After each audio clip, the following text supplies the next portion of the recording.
Good morning, ma'am. Good morning. Being the junior head of the school, you must have been through some instance where you must have found the students being isolated. So we thought that you are the best teacher that we can come through in such an issue. So today we are going to ask some questions related to isolated students.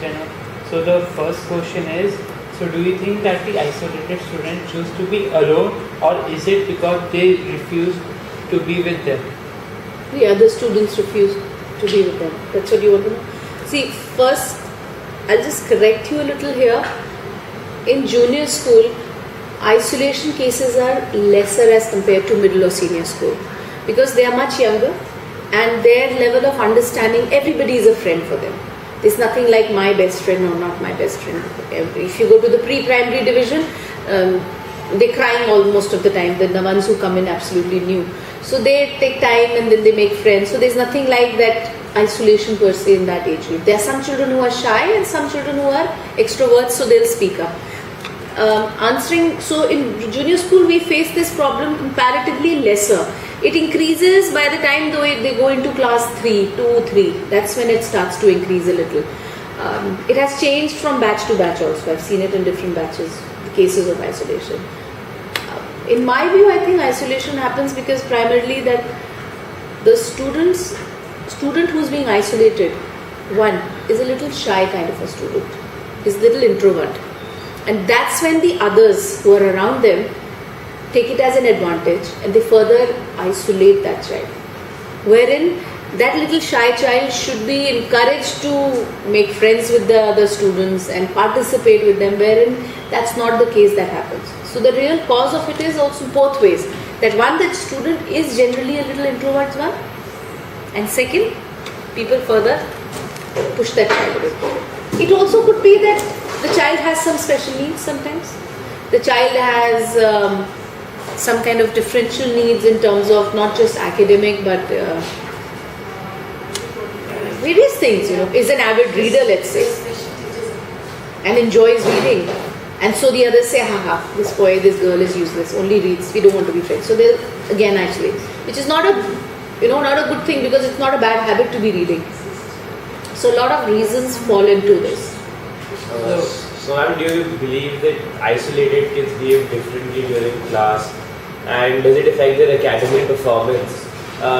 Perhaps, as you just said, that they'd be too shy to just participate in class activities. So ma'am, what are your thoughts? Students who are not by choice being isolated but because of their friends, their academics, yes, does get impacted. Sometimes their behavioral issues increase. To get attention of friends, they try and do all sorts of things. There's been a case where I know that this one child kept lying because she wanted to be in the circle of her other friends, wherein the other friends were not accepting her. So she lied and she did all sorts of things, negative things, to attract the attention, and which further pushed her away from the group. And it was fault on both sides because the group didn't include her in, and so she took on another means, and of course her academics was gone for a toss. So there are various things that start coming, not just academics but behavioral issues also.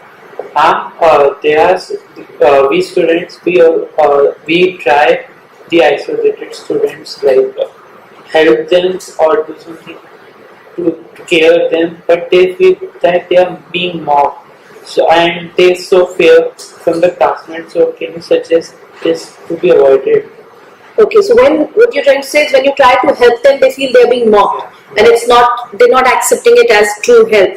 See, it's the way how you approach them. If you genuinely want to help, they will accept the help. What happens is that sometimes students do try to help them, and there's some cases when they show that they're helping, but they're actually mocking them. So how do you differentiate between the two? Yeah, and then how do you approach the kid? I mean, like, there have been cases where my friends tell me that they've tried to talk to that kid, but then the kid feels unusual because that's not happened with that kid. So it has to happen very slowly and subtly. And if you genuinely want to help that child, then you will not give up. Yeah. So the first time you try and help, the isolated child will feel that that child is being mocked and is being made fun of. The child will withdraw. you'll have to again approach from a different way. And it has to be very slow and gentle. Because somebody who's been isolated for very long, it's like, you're in a room in darkness. Your eyes are not used to light. When you're exposed to light, what happens to you? Can you bear that light? You adjust. You slowly adjust. So that's exactly how that treatment has to happen. So you have to not give up. If you genuinely want to help a child who's in isolation, you have to slowly do it. Don't go overboard. So slow and small things. Okay, let's go for lunch. Hey, come on, are you coming for lunch? And then just start walking. Just by saying, not by pulling and pushing, chal, let's go for lunch. So casually just including the person into different things. Ma'am, we as students feel that teachers must step in at some point. So, ma'am, has the school tried to help the isolated kids in any way? And if not, are there any plans for the future? I know in the junior school what happens is that we have the counsellor Kamsha ma'am, and what she started doing is she started doing life skill program in the junior school with the classes, each section. And in her life skill sessions, isolation, bullying, all these things are also part of it. So what she does is she does a whole class session and she puts one or two children into those situations and then gets the children to say why, how, what would happen if you were in this situation, and using various means. So she does that once in a fortnight with one class, one session. So throughout from class 1 to 5, she's working with the junior school in this manner. Apart from that, the class teachers intervene at every point of time. If need be, I've had to intervene. I've done that. With class 3, there was this case where the girls were isolating some other girls and they wouldn't include them in the group, and there was major mayhem and crying and all that happening with the girls who were isolated. So I had to intervene and counsel them separately. So we do that, and class teachers counsel the students. So of course there is a lot of intervention that happens right when it starts. And ma'am, do these training sessions bring about any changes in the students that have been a part of the session? So the counseling session. Yes. It does bring about sensitivity amongst each other. It's about that everybody is not same.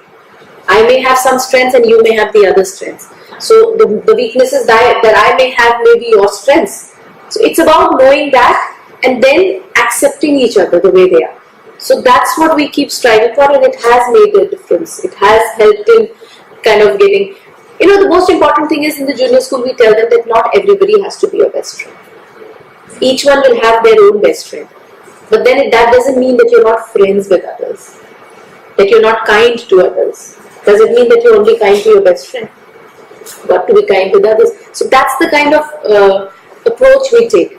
We don't push them to be best friends. So supposing the two of you are not friends and you have this issue between the two of you and you've got a big fan following and you don't have and you have a big fan following. So you're not going to push the two of you to become best of friends. But yes, get you two to realize your strengths and weaknesses and compare it with each other and say, yeah, after all, that person is not that bad a person. Those kind of things. Purposefully in some activities pairing the two together. Where we know there are some issues going on between them and letting them work them out sometimes on their own. So there are various strategies we try and use for students in junior school. Thank you for your precious time, ma'am. It's welcome. I hope it helps you to get a better view of isolation and bullying. Yes, ma'am.